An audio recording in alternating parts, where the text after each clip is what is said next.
Alexander Hamilton, the man, the legend, the musical, the founding father who managed to be one of the most underrated and also overrated historical figures at the same time. It's easy to forget how much this man achieved, despite the fact that he had enormous hurdles placed in front of him by both members of the opposition and his own party, probably on account of the fact that he was a massive jerk. But anyway, let's go over his accolades before we add even more. Wrote the majority of the Federalist Papers, established the US financial system as first Treasury Secretary by creating the first bank and first mint, implemented a complicated plan to pay off state debts, which threatened the very existence of America, advocated for the creation of West Point Academy, established the Coast Guard, and became so controversial that many traced the two-party system to the wedge he drew between himself and James Madison. So thanks for that. In a sense, freedom, taxes, banking, centralized government, standing army, and political scandals can all be kind of traced back to this guy.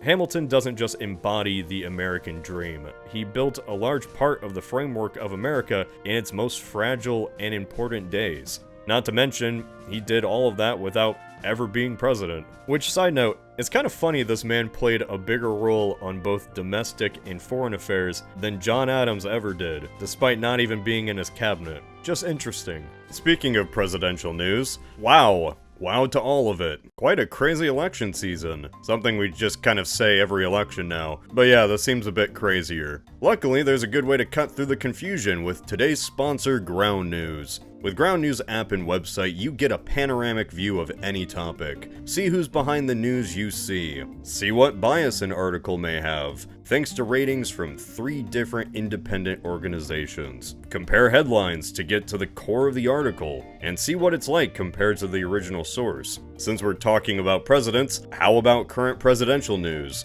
That's a pretty centrist topic. Can't really find bias in that. What's he gonna talk about? Use their blind spot feed, which finds news stories that may have had little to no reporting by one side of the political spectrum. So if you want to stay informed on the election or just politics in general, go to groundnews.com/alternate. Save 40% for unlimited access on the Vantage plan with this link this month only. Sign up for Ground News today. Alright, so let's get to the point of our divergence. How does a bastard, orphan, son of a whore, and a Scotsman dropped in the middle of the... Okay, that's enough of that. You cretins got your musical reference. I hope you're happy. The first thing that always gets brought up is the constitutional requirements regarding age and citizenship.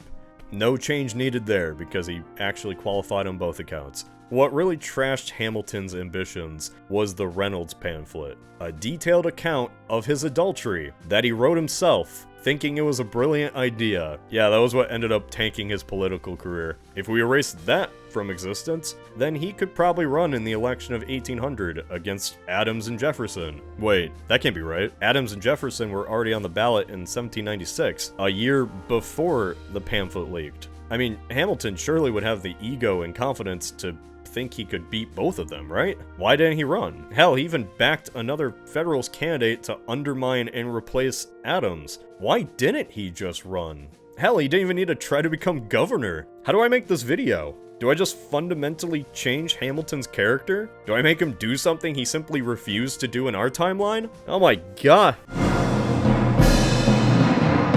So hear me out. In the 1796 election, right after Washington stepped down, the 2 major parties were the Federalists and Democratic Republicans. Both put forward several candidates, and each electoral member had 2 votes. Tensions were high, and rhetoric was weaponized against every major candidate. John Adams was called a monarchist, Jefferson a coward and atheist, but neither of them actively campaigned for the presidency. In the midst of all of this, Hamilton, who had fostered a powerful coalition in every sector of American society, decided to hatch a little scheme. In his eyes, Adams was too ambitious, too scandalous. So while he urged his party members in the North to stick with the plan of voting for Adams and Pinckney, he coordinated his efforts with the South Carolina Senate in an attempt to sway Southern voters to pick Jefferson and Pinckney. This nearly resulted in Thomas Pinckney being elected as the second president. That was, if not for the dastardly Federalists who found out and en masse refused to vote for him. The result was a near win for Adams, who became second president. But the fact is that Hamilton almost got his very own Southern puppet into government.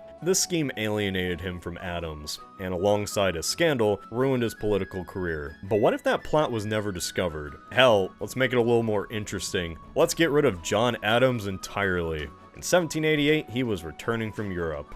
Numerous ships often made their way to the bottom of the Atlantic. Why not have a random storm take out a founding father for the fun of it? You know, hypothetically. Now remember, even with Adams gone, this wouldn't mean Hamilton would be president. All signs show that he much preferred to be pulling the strings on behalf of someone else, and there is no finer candidate than Thomas Pinckney, a man who would easily beat Jefferson and become the second US president in this timeline. But who is this guy? A Southern, Oxford-educated lawyer, patriot, who was a captain in the Revolutionary War, assisting General Horatio Gates, who later became governor of South Carolina. George Washington assigned him as ambassador to Britain in '92, but he failed to reach an agreement on many terms, so he was replaced by John Jay. He later was sent to Spain, but in all honesty, this guy just wanted to chill on his rice plantation. He was often on sick leave, and he was chosen as candidate by Hamilton precisely because of how easy he would be to control. Maybe he could oversee the construction of the new capital, while Alexander Hamilton called all the shots, and he wouldn't throw any of them away.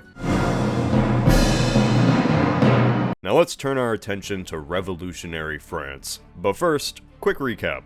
America declares independence in 1776. France bankrupts itself trying to support it, which leads to a revolution in 1789. In 1793, a Parisian mob guillotines King Louis. A few months later, Ambassador Genet negotiates with Washington in an attempt to make America honor its treaty and go to war with Britain. Genet is so brazenly arrogant that his behavior leads to one of the few times Jefferson and Hamilton agreed on anything, which was to have him replaced. The Genet affair arguably led to Jefferson's resignation, paving the way for the Jay Treaty after John Jay did what Thomas Pinckney failed to do in 1794. The treaty settled disputes with Britain which persisted since the end of the war.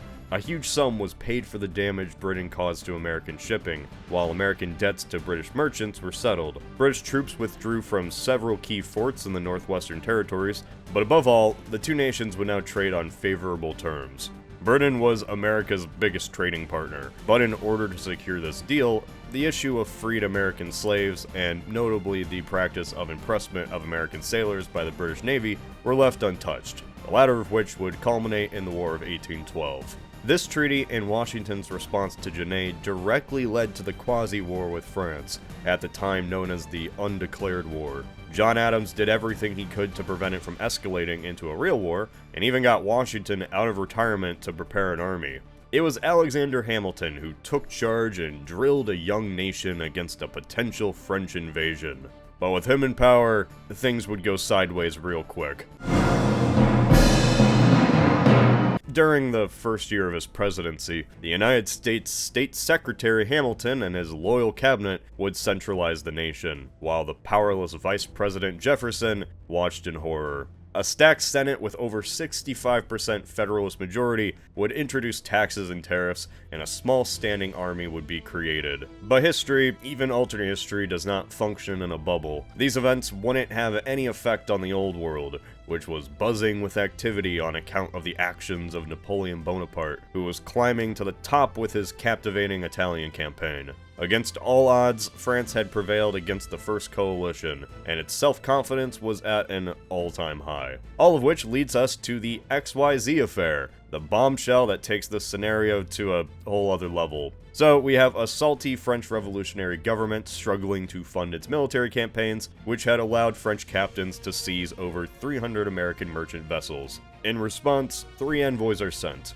Elbridge Gerry, John Marshall, and Charles Pinckney, the president's own brother. Upon their arrival to France, they were denied a meeting with Foreign Minister Talleyrand. Instead, they met with several dignitaries whose identity was kept a secret from the American government by Adams himself, who referred to them as X, Y, and Z. These envoys demanded that America give France a low-interest loan, pay up the merchant claims against the French, and give Talleyrand a substantial bribe. Shortly after, the French even threatened war if these demands were not met. Ah, the graceful tact of French diplomacy.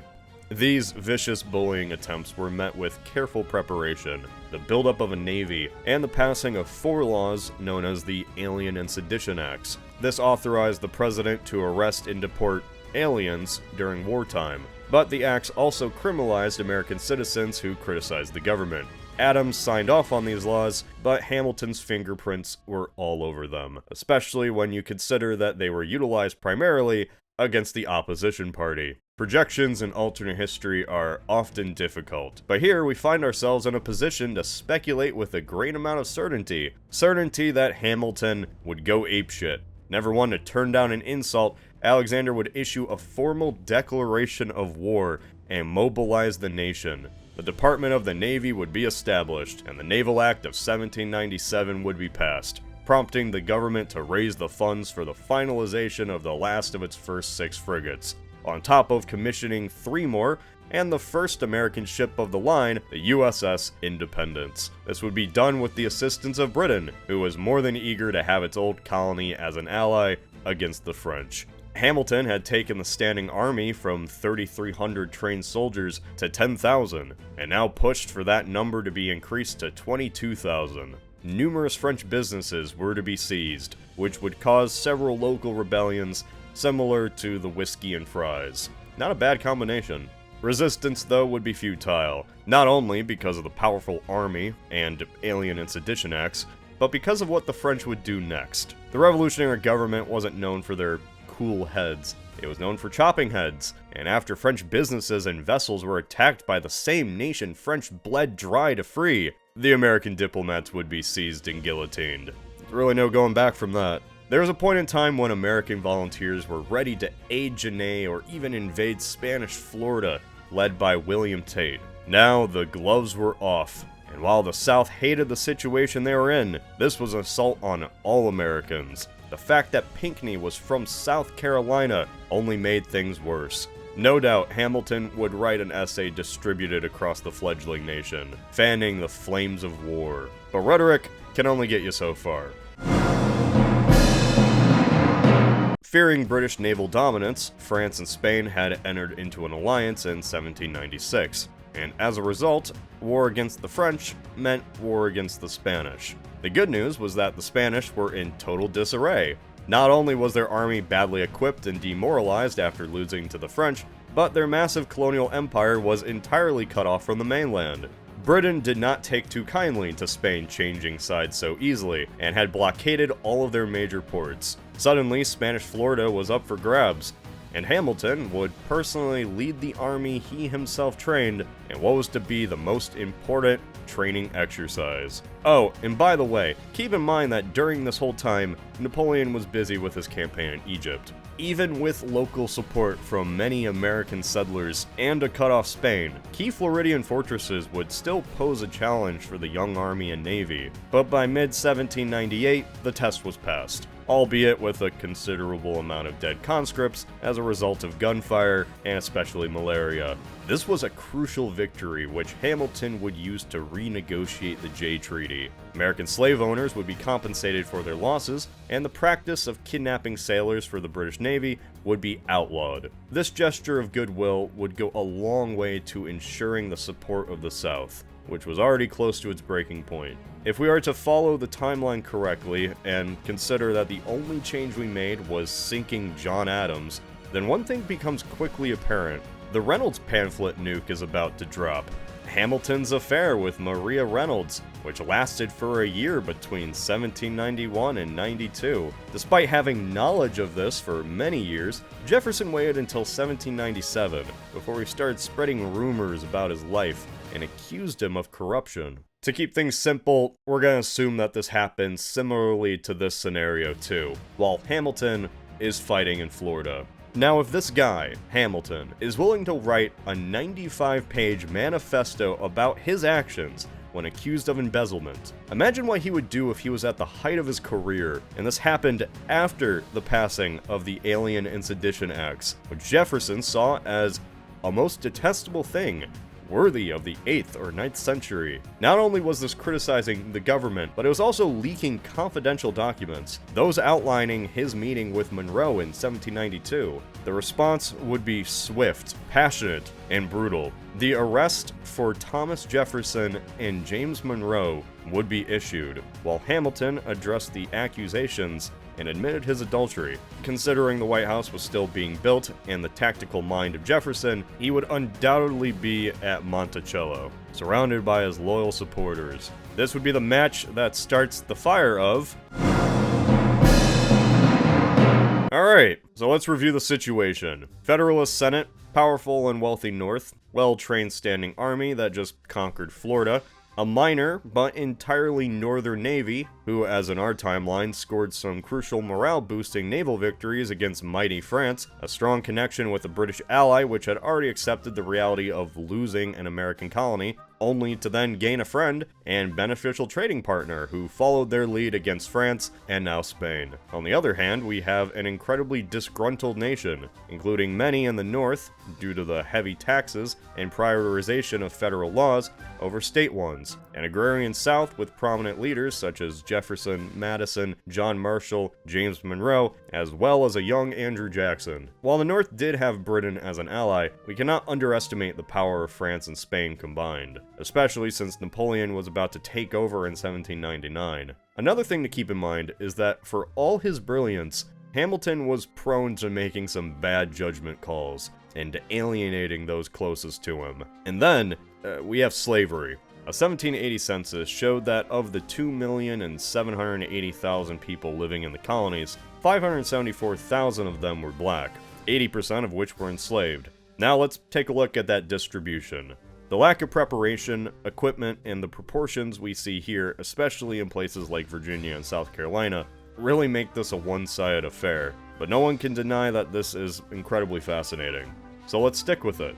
Even without this massive push, Virginia and Kentucky were still flirting with the idea of secession, even in our timeline. But as far as where the line is drawn, Maryland could go one side or the other, becoming the first major battlefield, with Virginia acting as the bulwark against the impending northern offense. Right before he died, George Washington would bear witness to his worst nightmare: bipartisanship exploding the American experiment. Who would lead the South against Hamilton and Henry Knox? How would Jefferson deal with the overwhelming naval and officer dominance of the North? How much of the British and Napoleonic attention would be turned to the American frontier? These are all incredible questions, all of which can be answered in a future video, if there's enough support from people like you. Special thanks once again to Ground News for sponsoring this video. If you want to stay informed on the election, go to groundnews.com/alternate. Save 40% for unlimited access on the Vantage plan with this link this month only.